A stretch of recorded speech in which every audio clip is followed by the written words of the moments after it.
বিসমিল্লাহির রহমানির রহিম। প্রিয় দেশবাসী, বাংলাদেশের 64টা জেলা থেকে, প্রতিটা বিভাগ থেকে, প্রতিটা জেলা উপজেলা ইউনিয়ন এবং থানা থেকে, প্রতিটা গ্রাম থেকে আপনারা এত কষ্ট করে আজকের এই সমাবেশকে সফল করার লক্ষ্যে এসেছেন। মঞ্চ উপবিষ্ট সকল সম্মানিত ব্যক্তিবর্গ এবং আপনাদের এই উপস্থিতিকে আমি সালাম জানাচ্ছি। আসসালামু আলাইকুম ওয়া রাহমাতুল্লাহ। ওয়া আলাইকুম আসসালাম। সম্মানিত উপস্থিতি, আমার প্রিয় দেশবাসী, আপনারা জানেন আমাদের রক্তের উপর দিয়ে এই ইন্টারিম গঠিত হয়েছে। এই ফ্যাসিবাদী স্বৈর শাসনের অবসান ঘটাতে আমরা সক্ষম হয়েছি একমাত্র আল্লাহ তাআলার সাহায্যে। আমাদের কিছুই করার ক্ষমতা নেই যদি আল্লাহ তাআলা আমাদের উত্তম সাহায্যকারী না হন। ওয়াকাফা বিল্লাহি ওয়ালিয়া ওয়াকাফা বিল্লাহি নাসিরা। Allah is enough as an ally, Allah is enough as a helper. আল্লাহ যথেষ্ট আমাদের জন্য সাহায্যকারী হিসেবে, আল্লাহ যথেষ্ট আমাদের জন্য অভিভাবক হিসেবে।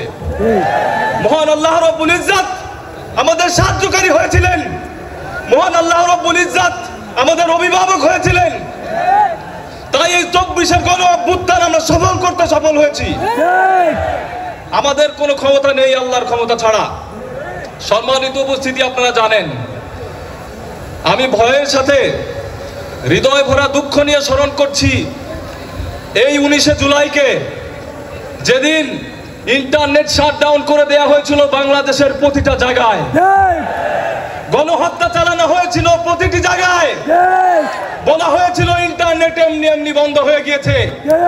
আমি আরো স্মরণ করছি সেই ফ্যাসিবাদীদের যারা স্বৈরাচারী খুনি হাসিনার সাথে বৈঠক করেছিল। আজকে তারা শিল্পপতি ছিল, বাংলাদেশের সবচেয়ে ক্ষমতাধর ব্যক্তিবর্গ, এবং শেখ হাসিনাকে তারা শক্তি জুগিয়েছিল এবং বলেছিল এই আন্দোলনকে দমাতে আমরা আপনার পক্ষে আছি।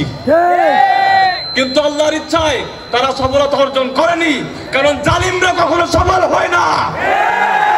আপনারা জানেন আমার পাবলিক ইউনিভার্সিটির ভাইদের যখন দমন পীড়নের পরে তাদের আওয়াজকে দমিয়ে ফেলা হয়েছিল, এই প্রাইভেটের শিক্ষার্থীরা বুকের তাজা রক্ত দিয়ে এই আন্দোলনকে সক্রিয় করেছিল। এই কওমির ভাইরা এই আন্দোলনকে সক্রিয় করেছিল 18 জুলাই থেকে। বাংলাদেশের প্রতিটা শ্রেণী পেশার মানুষ এই আন্দোলনকে সক্রিয় করেছিল 18 জুলাই থেকে। আমাদের পক্ষে কিছুই সম্ভব না আল্লাহ যদি না চান।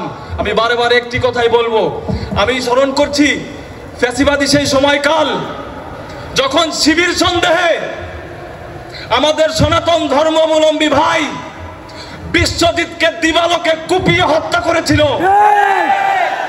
শিবির করা কোনো অপরাধ না, কোন রাজনৈতিক দলের সমর্থন দেওয়া কোনো অপরাধ না, কিন্তু তারা শিবিরকে ডাক দিয়ে সাধারণ মানুষ, সাধারণ ছাত্রদের উপর অত্যাচার, নিপীড়ন, গুম খুন চালিয়েছে প্রতিটা বছর তাদের স্বৈরতান্ত্রিক প্রতিটা শাসনামল।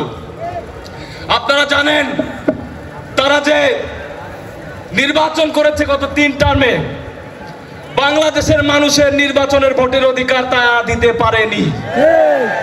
জামাত ইসলামের আজকের এই 7 দফা যে প্রপোর্শনাল রিপ্রেজেন্টেশন বা পিয়ার পদ্ধতির প্রস্তাব এসেছে, সেটা সকল বাংলাদেশের মানুষের ভোটাধিকার এবং ক্ষমতায় যাওয়ার সুষ্ঠু প্রক্রিয়ার একটি পরিচায়ক।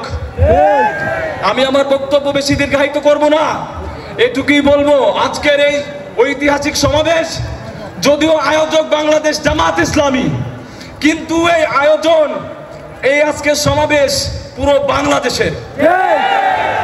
আমি দেখতে পাচ্ছি পুরো বাংলাদেশ এই সমাবেশে, আমি দেখতে পাচ্ছি প্রতিটা মানুষের ভালোবাসা এই জুলাইয়ের প্রতি, আমি দেখতে পাচ্ছি প্রতিটা শহীদ পরিবার এবং আহত যোদ্ধা।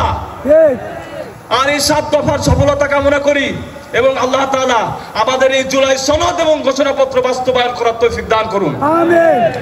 খুনিদের বিচার বাংলার মাটিতে নিশ্চিত করার তৌফিক দান করুন। আমিন। আপনাদের কাছে দোয়া ভালোবাসা চাই, আর আমার একটি দোয়া চাই আপনাদের সকলের সামনে। এই লাখো জনতার কাছে আমি একটি দোয়া চেয়ে যাচ্ছি যে আল্লাহ রব্বুল ইজ্জত 18 জুলাই গুলিবিদ্ধ হওয়ার পরেও আমি বেঁচে ফিরেছিলাম, কিন্তু এর পরবর্তী সময়ে দেশের কোনো ক্রান্তি লগ্নে আল্লাহ যদি আমাকে কবুল করেন সংগ্রাম করার জন্য, আল্লাহ যেন আমাকে শহীদের মৃত্যু দেন। আমিন আমিন। আল্লাহর কাছে এই দোয়াটা করবেন।